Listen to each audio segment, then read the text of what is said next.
Сайхан явж байна. За би дарингийн хөнгөө урдлыг өгч хэрэгч байгаа юм.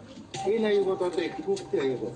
Энэ нөгөө 67 онд хийсэн соёлын довтлооны үед ийм хэтийн аюулнуудыг дарингийнхан улс төрөөс ягаад хэр цуглуудыг ариун зүрд тохирохгүй гэдэг ийм бөлгөр хийсэн.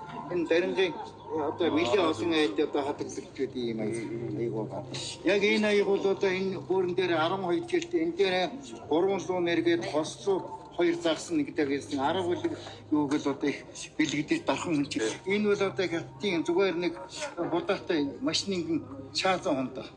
Тэгээ энийг одоо ингээд Монгол явуулсан. Тэгээд энэ ийм уран бүтээлүүд байгаа. Энийг бол хөөгөө зузаан мөнгө дээр шууд ухаас хийсэн аяга.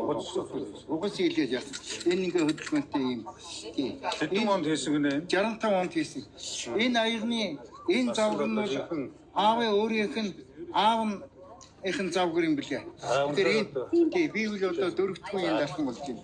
Дарангийн дархцуулаад одоо хийж байгаа хүн яг энэ хөөмлөөр хийж байгаа хүн одоо 3-4 хүн байна. Нэг нөгөө шиг. Энэ уламжлалт дарга маань дарангийн энэ эзэм маань үнэндээ байхгүй болохгүй. Би яг тий политехник гэдэг сургууль бас нэг 80 жил өгчөлт нэг 60-аад техникийн сургуулийн шав төр ус. Миний шав нэрийн дадлахын хөтөлбөрүүд ингээд байдаг. Тэгээ одоо яг гарын шав бол нэг 7-8 шав байна. Энэ хүүхдийг одоо би дэрэгдээ мастер өгчээр авчаад дадлын өгчээр авчаад тасаа. Одоо энийг цааш нь ягаад энэ миний хүүгийн ачуу байгаа юм энэ.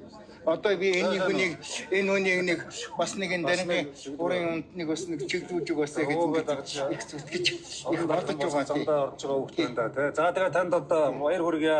Талхлаа илэрхийлье. Үндэсний өв соёл үнэхээр одоо буруу ухаан сэтгэл шингээж ийм сайхан одоо бүтээлийг хийж байгаа таны одоо үе дамжсан дахны гэр бүлд одоо дахин талархал илэрхийлэх юм. Энэ туу тусгаар улсынхаа Монгол төрийнхөө хамгийн танаа одоо гэр бүл сэлсэн юм байна шүү дээ. Үнэхээр одоо бахмаар сайхан байна. За баярлалаа. За амжилт хүсье.